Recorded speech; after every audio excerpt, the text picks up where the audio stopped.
Com muita honra, nosso convidado de hoje é o CEO e fundador da Rede Nação Verde, empreendendo há mais de 33 anos, com mais de 100 franquias pelo Brasil.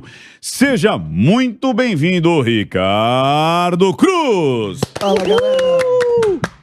Mas antes de mais nada, senhor Ricardo Cruz, a Nação Verde, ela nasceu de uma necessidade, tipo, de casa mesmo, ali da família. Como é que foi essa história aí? Eu encontrei o meu propósito e o meu bloqueio, porque uma coisa está relacionada à outra, né? Eu já era empreendedor há 18 para 19 anos já. Eu comecei com 16.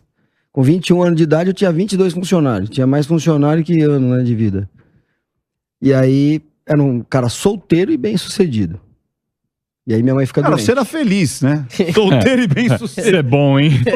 Isso é bom. Solteiro. Esse aqui ficou noivo, né, Eric? Não sei pra quê que faz essas coisas. Né? Com 23 anos. Mas aí veio a parte... É a melhor coisa. Fez bem, Davi. Aqui é turma da resistência. Eu pego referência com quem tem os relacionamentos fantásticos. 25 anos de casado esse ano, sabia? Você tem? Sério? Eu não sabia, 25 anos esse Irado, ano. velho. É, com a mesma mulher. Eu tenho que pegar as Tá referências com você também pra acertar aí. Bom. Eu fui pai velho, né? Mas eu já tô com 3. Então, se eu soubesse o quão bom era, eu já ia ser pai muito antes. É. E aí minha mãe ficou doente e aquilo me abalou profundamente. Assim, eu tinha tido problema de dinheiro. Quem nunca, né? Tinha tido problema de dinheiro, mas não deixava de dormir por causa disso, não. Já tinha tido problema de relacionamento. Não deixava de dormir por causa disso. Mas quando minha mãe ficou doente, foi a primeira vez que alguém ficou doente na minha família. Nunca ninguém ficou doente. Aí eu vi qual era o meu ponto fraco. Aí eu fiz amizade com um cara, me levaram numa palestra dele, pro Network, que é meu amigão até hoje. Um tal de Lair Ribeiro. Grande aí comecei, doutor Lair. Cara, 2007, você imagina escutar aquele cara? O cara me ensinou a ler contrarótulo. Sem noção. Você imagina em 2007, pra resumir 2007. Ovo faz mal, come margarina que é bom. Resumindo, pra ser rápido. Sim, Esse é o 2007. A grosso modo. A grosso modo é isso. Dava pra se aprofundar, mas é isso. E aí o cara começa a falar coisas do tipo assim, glúten. Glúteo? Ele não, glúten. Não sei o que é glúten, cara, em 2007. Ninguém sabe o que é glúten em 2007. Ele me ensina a ler contrarótulo em 2007. Cara, se ler contrarótulo em 2007 não é bom pra sua esquizofrenia. Você sai na rua assim, ó. Desesperado, né? Vai comer o quê? Vai comer o quê, né? Porque tudo tem conservante, acidulante e tudo dá mais, câncer, né? né? E aí, assim, ele falava assim pra mim, não, olha, a gente tem uns procedimentos diferentes e a gente trabalha com suplementação ortomolecular, a gente trabalha com detox. Sabia de nada que é isso. Falando hoje isso, as pessoas... Sim. É ok hoje. É um vocabulário já... Dominado, já considerável, né? né? Aí eu acreditei nisso aí. Eu também, por ser empreendedor desde jovem, ter enfrentado muita barra, né, cara? Eu também não tinha medo de muita coisa, não. A não ser de Deus, cara.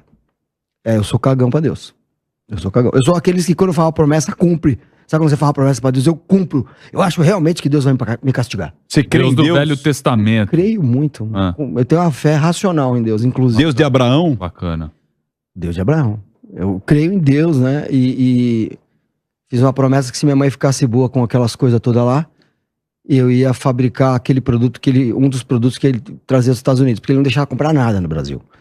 Ele não deixava comprar nada e ele trazia através de uma importadora ali em Moema e a gente comprava as coisas, cara. Comprava as coisas ali e eu falei, meu, se esse negócio der certo, aí eu vou fabricar um produto desse no Brasil. Essas coisas, o que eram? Produtos naturais? Produtos naturais. E aí minha mãe ficou boa, cara, eu fui pagar minha promessa, não teve um business plan. Fui pagar minha promessa, tinha 5 empresas, montei a sexta. Foi isso.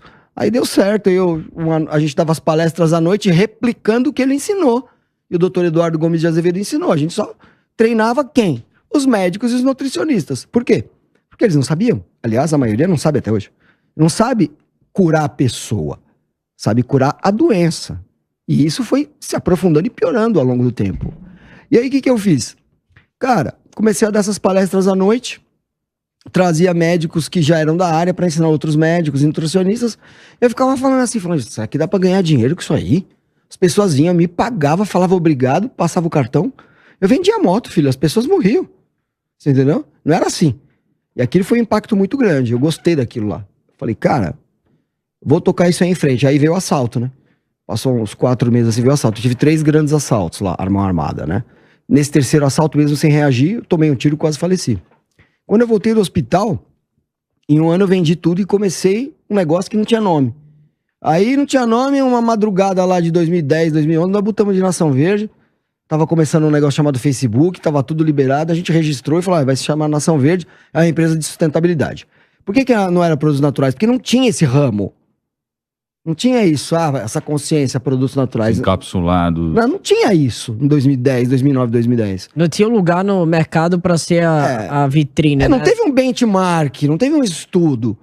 Eu falei, olha, vai ser a Nação Verde, vai ser uma empresa de sustentabilidade. Vamos fazer uns alimentos melhores, uns suplementos melhores, cosmético melhor, o que der pra fazer de melhor nós vamos fazer. E começamos.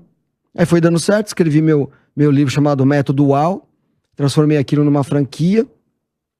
Aí o franqueado até hoje é a mesma metodologia. Ele tem que ler o meu livro, vem pra nossa aceleradora, fica 5 dias lá, faz as provas. E aí ele começa a loja dele já sabendo empreender. Então, basicamente, a maior parte do meu público não é empreendedor ainda. Ele quer ser empreendedor.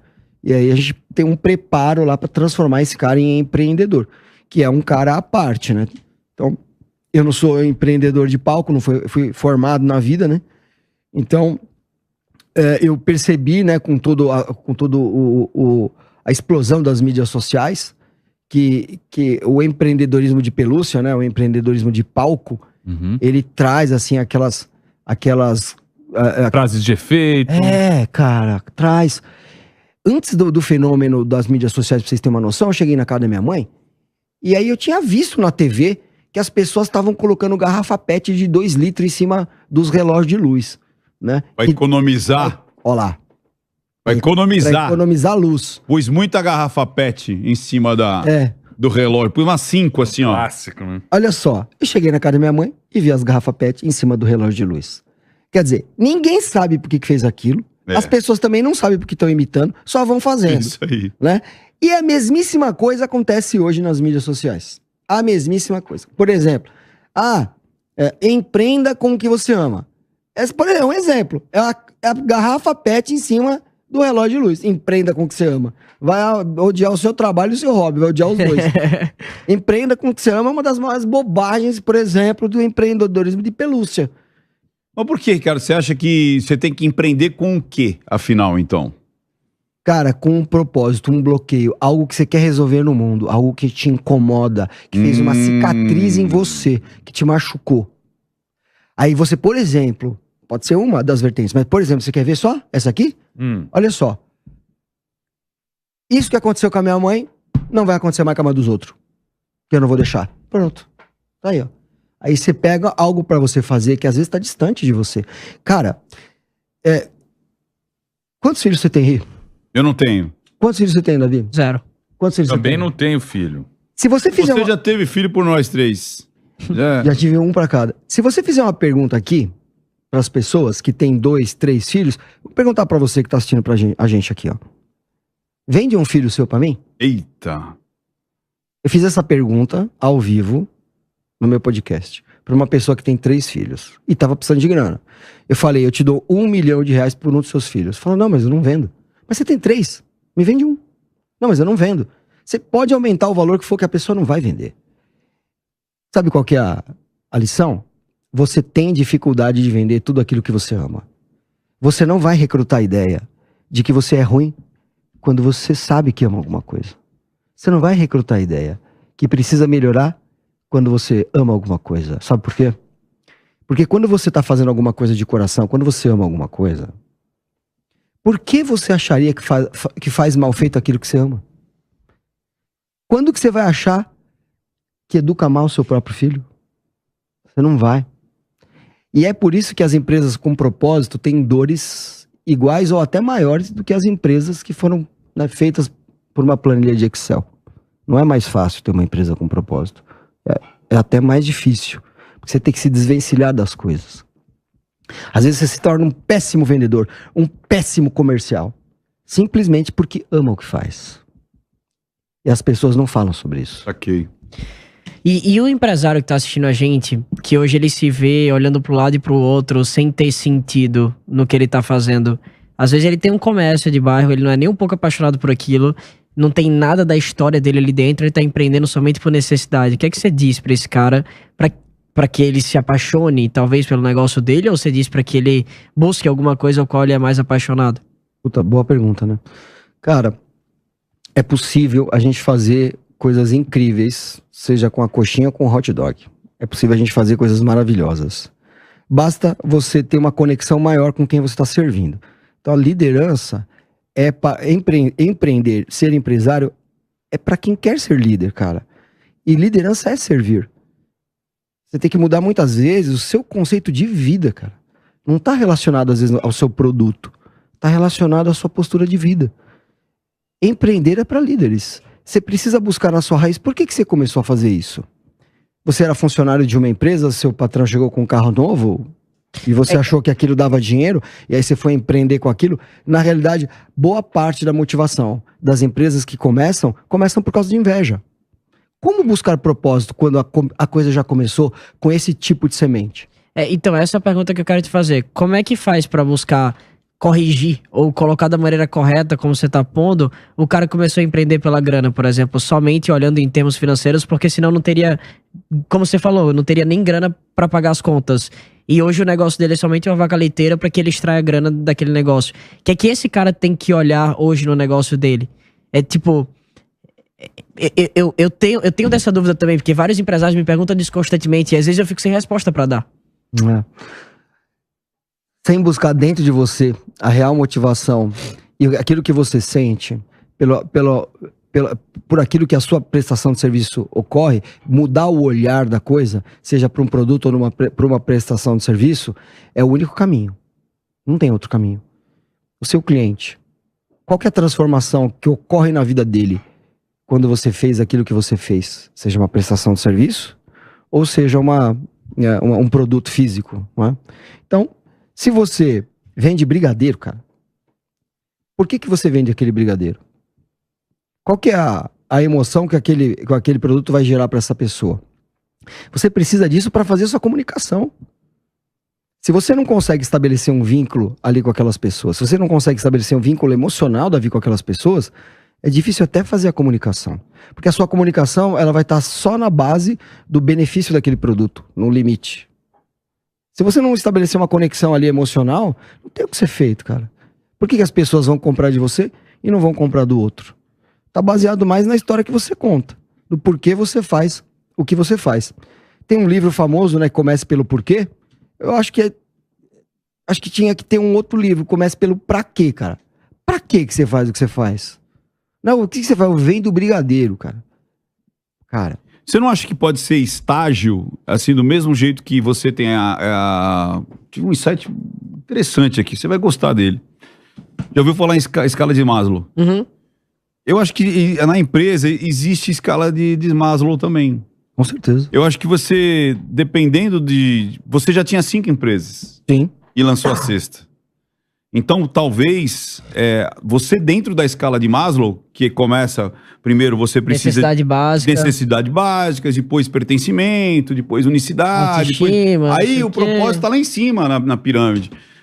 Se eu começar com o propósito, pode ser que a parte de baixo, que é pagar a conta de luz, conseguir as minhas obrigações, fiquem tão distante que eu não consiga nada.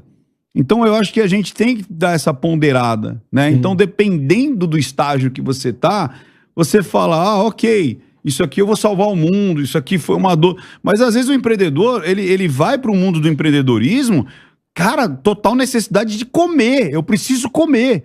Né? O Joe Girard, o maior vendedor de carros do mundo, ele falava assim, o que motivava você a vender carro? Ele falou assim, levar comida para casa. Eu precisava levar comida. Quando um cliente entrava, ele falava assim, está entrando aqui um prato de feijão. Né? Aí depois ele saiu daquela escala de Maslow e foi... Rompeu. Pô, eu tenho prazer nisso. Eu tenho prazer em vender. Aí depois ele... Mas espera aí, além do prazer, eu estou vendendo diversão, segurança, eu estou transformando a vida dessas pessoas. Mas eu acho que a escala de Maslow, ela existe a escala de Maslow até dentro da empresa, até na hora do empreendedorismo, sacou? E baseado no que você falou, acho que você vai concordar comigo. A jornada em busca de um algo mais dentro de uma jornada empresarial, ela passa por fases, assim como o Ventura tá falando. Então o jogo continue a nadar, né? Continue a andar. E busque ativamente um sentido maior por trás daquilo que você tá fazendo. Mas não deixe de agir caso você ainda não tenha. Não tenha, é isso.